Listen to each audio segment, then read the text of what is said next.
works and activities well, with due respect to time. Another is the ability to work under pressure. I have kept my calmness and cool state of my mind, even the production is quite stressful and even chaotic at some times. In my acquired life skills, I have problem solving and interpersonal skills.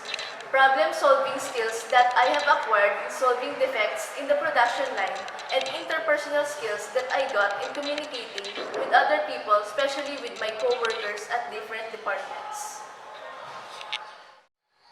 Some technical and life skills I developed during the immersion are first, being able to work as a team. I realized that it is not always good to work independently because there are times that the work would be easier if there are people you can rely on, especially if you are having difficulties. Second, trabaho lang walang personalan. No matter what happens, you should not take things personally. Always remember that work is work. In short, be professional. Last, applying the 5S. It is very useful since it practices most of the disciplines that one should have as an individual. The technical and life skill that I developed during the immersion is teamwork. I realized that teamwork is an important factor in work because it makes the work easier. And it allows us to build good relationship with other co-trainees that lead us in reaching the goal that we need to achieve. The discipline I got during the immersion is to be punctual or to be on time. Because I realized that being on time or being late will make a big difference on my performance as a worker. The technical and life skills that I have developed during work immersion is time management. It is important to be on time because it is serious business and there is tons of work that can be done. So we should use our time wisely. The skills that I have learned in my Creotec experience was being more organized with my stuff.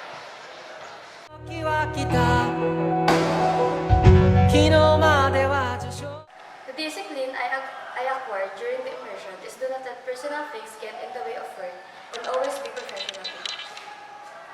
In Creotec, I have learned the discipline of their 5S. The 5S. The 5S. And I learned to work on my own and be independent enough in or out of the workplace. The discipline that I have acquired during the immersion that helped me understand work is employees' discipline, which is needed to impose harmonious working in the company.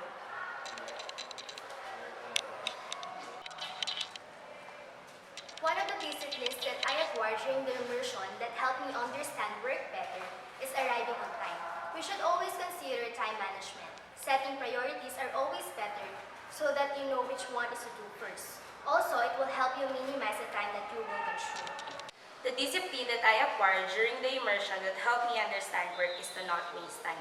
I learned that even how long or short the time is, it can still make a change because we have a quota that we need to reach within the day, and wasting time is not an option because when you are in a workplace, time is essential, time is gold.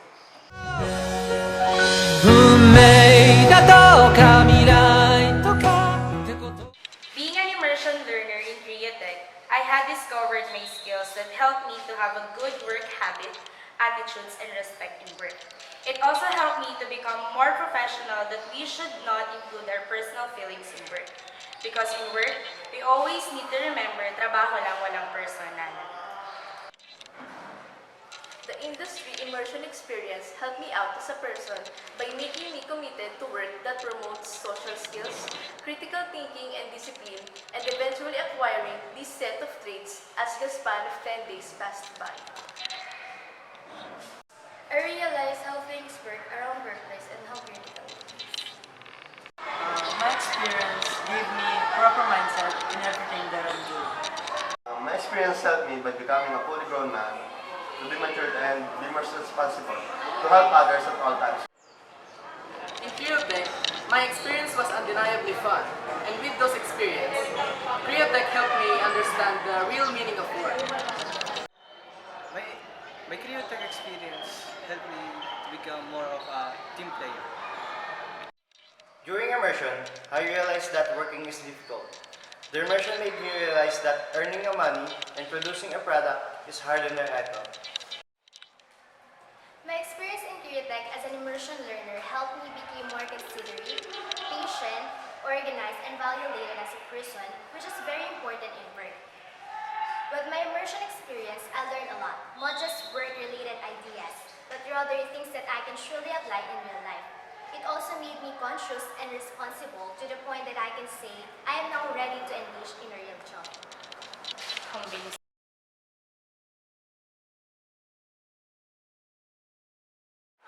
What I observed about Lance during this immersion or on the job training, number one, I think he became more responsible in the sense that he was able to improve his self-discipline because he wakes up early on his own. We do not wake him up in the morning, and he eats alone. He prepares his baon, and then he goes to school after eating. So that's I think that's one of the most important thing that he was able to improve. And then next is I believe he was able to develop his communication skills because as we know, Lance is a very silent person, but at this time during dinner he shares his experiences and learnings from his OJT. So whenever we ask what did you do in Creotec, so he makes cuento. He tells what their activities at the Creotec. So I believe he's improving his communication skills. And what else? And lastly, when I asked him if he thinks OJT is very important, and he said that the OJT gave him a glimpse of what lies after graduation.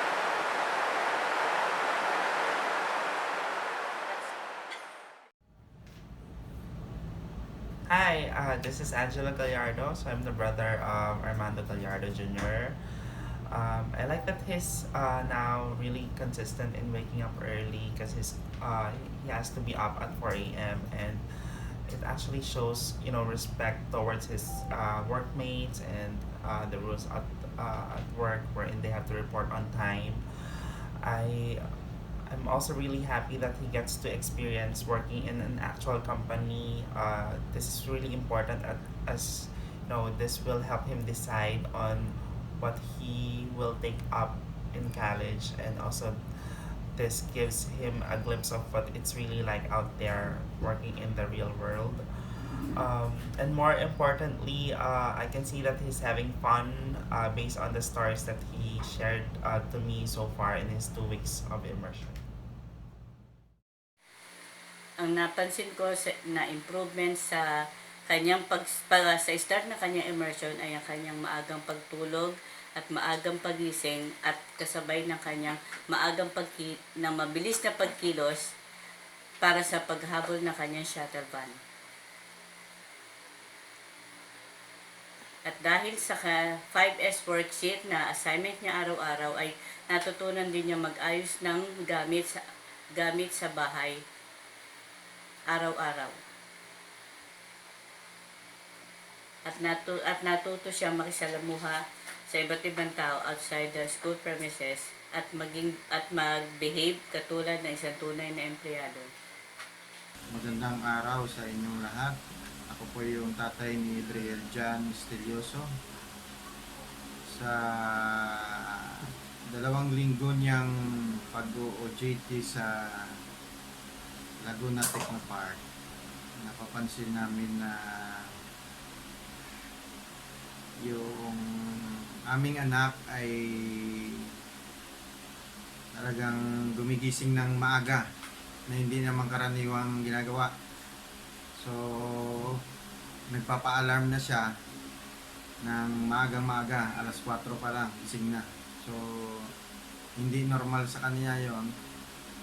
Sa programang ito, ay nagagawa niyang sundin at yung kanyang activity ay at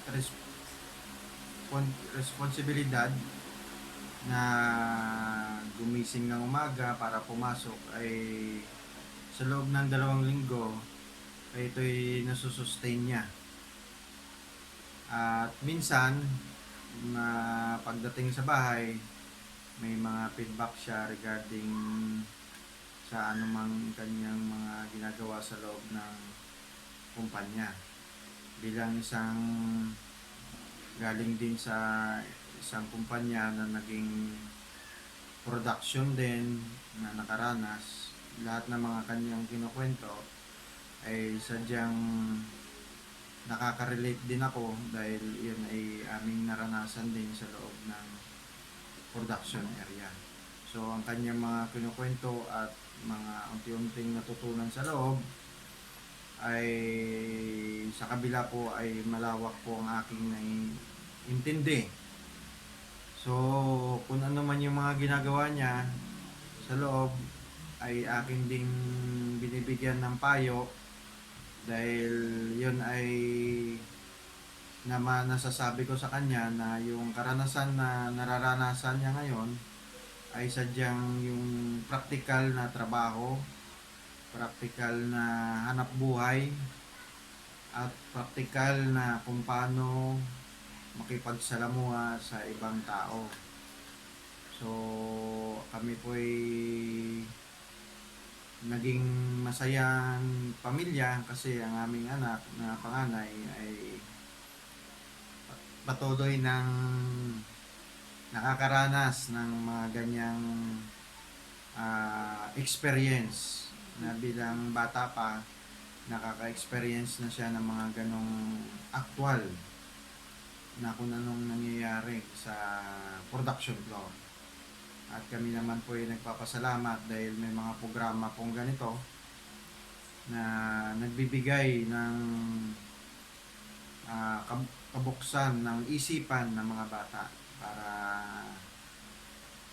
matutunan nila kung paano ang maging responsibilidad sa araw-araw na mga trabaho at na intindihan nila kung paano nabubuhay ang kanilang mga magulang sa pamamagitan ng tinatawag na trabaho at kumita ng pera para pantustos sa kanilang mga pag-aaral at kinabukasan. Ako, kami ang aking asawa ay lugod na nagpapasalamat dahil ang mga nararanasan ng aming anak ay masaya pagka siya ay umuwi at nakakapag-share siya ng mga experience. Salamat sa ganitong programa ng kanilang school. Salamat. Creotec forever! I love Creotec!